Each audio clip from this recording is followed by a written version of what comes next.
Welcome to LSC. It's Sports Time. I'm your host, Bob Hintz. Today I have with me Alonzo Coley, who is the new head coach of football over at Kecoughtan High School. Welcome. Glad to have you here because this is kind of neat. I got to know you a little bit while you was over at Phoebus. But let's go back because you didn't grow up on the peninsula. No, I'm from Walkersville, Maryland. It's outside of Frederick. I moved down here in 2007. Right. But now growing up in Maryland, I assume like all kids that your mom and dad said, okay, we want to get you involved in some sports? Yeah, I played football and basketball, ran track, and lacrosse. Lacrosse a little different. I mean, we don't have lacrosse down here, but you started doing this at a young age. I started playing football and basketball when I was like 5, and I played lacrosse as I got to more and more the teenage years. And actually, right. I still referee lacrosse games here on the peninsula. Oh, okay. Yeah. Because that's a different sport, and I know nothing about lacrosse other than the name lacrosse, and it's you got to stick with the ball and you throw it with the net or whatever. But now, growing up in Maryland, they have do you have to go through rec leagues? We have rec leagues all the way up until you're in high school. Oh, even in junior high school? Even in junior high school as well, yes. Okay, talk a little bit about the difference there and what you have here in Hampton. It's a lot similar to what we have more in the county, like in the county schools. It's more of a travel league for your older kids in football. As you get, as you're probably about 7 or 8, after that it's all travel leagues where you travel to different cities around the surrounding areas. Right. So now, because as in Walkersville, is that there's a lot of small towns around there, or is this more of a rural area? Well, Frederick is the town there's a city there. It's the second largest city in Maryland. Right. So it's pretty big. It's a little bit larger. It's larger than Newport News would be, so to speak. And Walkersville is right outside of that. So. Okay. So you're basically a suburb there. Yeah. So you. As a kid, you traveled to these other little communities to participate in the sports. Yeah. Now, in the coaching and all that you had there, with these paid coaches, volunteer coaches, how did that work? Through rec league was a volunteer coach. Actually, I was lucky. My football coach and my basketball coach was he was a high school coach, and his son was on my team. So. He coached us all the way through. Oh, yeah. Wow. So you got the advantages of having a coach right. that was his profession. And then you go into high school, and you kind of specialize a little bit. You don't play sports year-round anymore as far as the 4 different sports. What did you do? And well, when I was growing up, it was year-round. You did, you played sports year-round. It's a little different now because there's more emphasis on the off-season, going to these camps and the clinics and things like that. More specialization? Yeah, now it's definitely more specialized. Okay, back then it was just... Back then everybody played all year round, yeah. Right. That's what you did. So when you get in high school, what was the main things that you did when you got to high school? It's in sports. I still did all 4. It wasn't the specialized, really? Man. We did, year round, you went at it. You kept right at it all the way through. Then you graduate, you go on to college, but you don't go on an athletic scholarship? No, I had an academic scholarship to Salisbury University. Yeah. Okay. Now, but you were recruited. Yes. So talk a little bit about the recruiting process, because now you're going to have to deal with your guys being recruited. Well, it's a little bit different back then.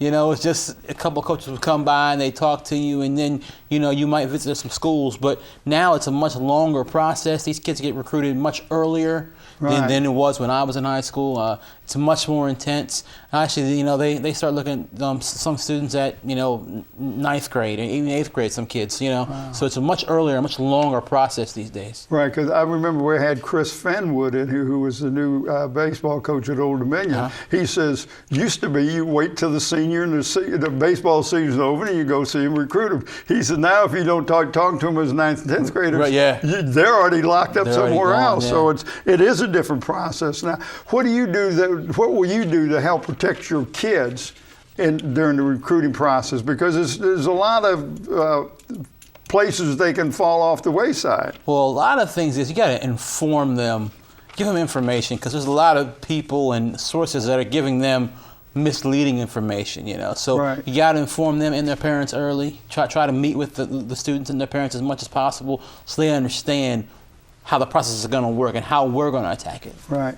Okay, now with the degree in math that you ended up with Salisbury, and while you was at Salisbury University, I assume you played sports? I played football there, and I was also on the club lacrosse team as well. Okay, lacrosse just doesn't get away from you, does it? No. But you with H-back, which is almost like a blocking back, but you were a pass receiver and everything too. It's an undersized tight end, little fullback, so you kind of do a little bit of everything. All right, so now you graduate. You don't come down the peninsula right away. You go back to your old high school. Yeah, I do. I was there for 9 years. I was coaching football and teaching math there. It was a little different being there, having teachers that you're working with that are now, I had before. So they're looking at you a little bit differently. It's a little different. Yeah, because that was one thing I was going to say, because after 4 years, you go back, those people are still there. Oh, they're still there. Yeah, they're still there. They were there before you got there. They're probably there after you left, some of them. So, but there was a little adjustment on your part? Absolutely, yeah. So how did you find the coaching there with kids not much younger than you, 4 years younger than you, some of them?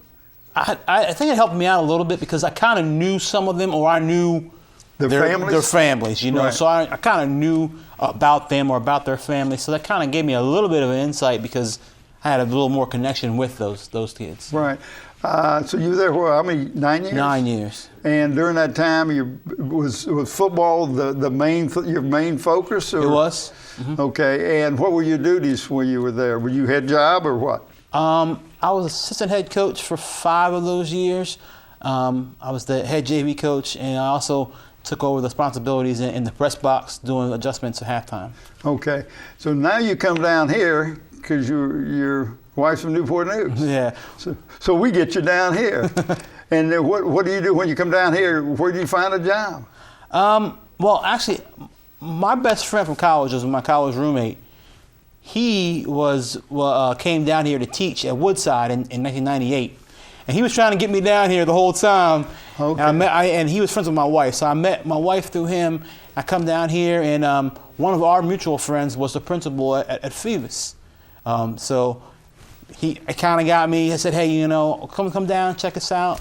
And he hired me there, and that's how I got at Phoebus. Okay, so through your teaching ability in math, you go to Phoebus High School, and you get to, right away, you start talking to Bill D. Yeah, it was funny. He called me up one day. He's like, come on down. I want to have you at my house. So he's talking to me. He's kind of just throwing things at me for like 2 hours at his house, kind of grilling me, trying to fill me out. And I think one of the things was he wanted somebody that was going to be in the box. And I had box experience of, making adjustments and things. And he was really looking for that at that time. So that's how I kind of got in with him. But you also worked with the JVs. Yes, I was the JV. First was the JV district coordinator. Then I was JV head coach for 2 years. Okay. Then in the press box, you kind of talk to the coaches down on the stand, but you're also involved in the filming, or responsible for it. Yeah. One of the things that Coach D wanted to do, I told him I wanted to be a head coach, so he was like, hey, one big part of that is this film, and getting, number one, being able to break down film, being able to find tendencies, but also to make highlight tapes for so you kind of get an idea of what colleges are looking for. So I was in on that part as well. Right. So you're at Phoebus. Bill leaves. Stan comes back because you knew Stan from there before, or from him coaching over Warwick. So I'm assuming you knew Stan, and then you become the offensive coordinator. Right. Yeah. And boy, Stan couldn't sing your praises loud enough when I would talk to him about you. He'd just talk a little bit about that relationship. Well, funny enough, I was engaged to come down here, and the first game I saw down here was a Warwick Bethel game.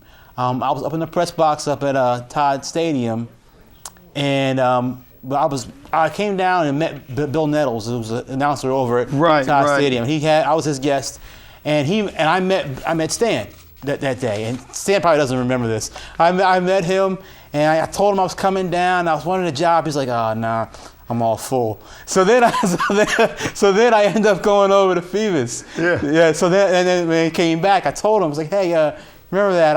I tried to get on your staff. Oh, yeah. He had forgotten that he did. He kind of pushed me away a little bit. Right. So, but being over at Phoebus, and you end up winning on the crew that wins 4 state championships, you have 2 different coaches, 4 different quarterbacks, and 4 different running backs. Yeah. I mean, how do you explain the ability to do what they did for 4 years, to be that consistent? Oh, absolutely has to be the culture.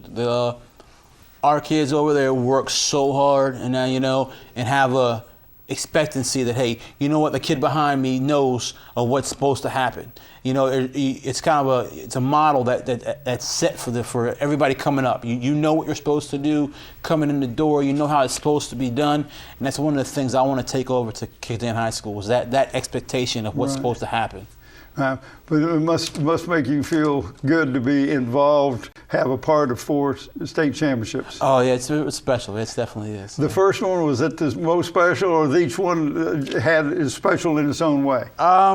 The first one was real special, but I tell you what, this last one, that was a lot of work. It was a lot of close games that I felt like our kids really bonded and came together for a common goal. I mean, it was unreal about how we persevered through. We lost some coaches. We had some players out. We had a lot of adversity, and those kids really bonded and pushed hard. So this is probably the last one was the most special. All right, and then you're applying for the Kickerton job, and you're not the only one applying for this. There's a lot of people applying for that Kickerton job. So you had to feel pretty good about it. Who was involved in the interviewing process? Well, the principal and the AD Lee Martin and the AP Kevin Davis were involved in there. Right. The process was, like I said, there were a lot of people, and it was a little different because they also had a player on the interview squad, which is I've never interviewed with a player before, so that was a little different. Right. That is different. But it also gives you an idea where the players are coming from and what they're looking for in a coach. Now, as you look at, you got the job, and congratulations, I think that's fantastic. Now, you've got to look at what you've got coming back. And you've got some pretty good skill position players coming back. Well, yeah, we have the leading rusher in the Peninsula District coming back, Trenton Cannon. So we're expecting big things out of him. And, also we have a linebacker when Ricky Staten's coming back too. Oh yeah, so Ricky Staten's a tough. And this Cannon kid, what year is he? Is he a rising sophomore? He'll be a senior coming up. He'll be a senior. Yeah. Okay, for some reason I thought he was younger than that.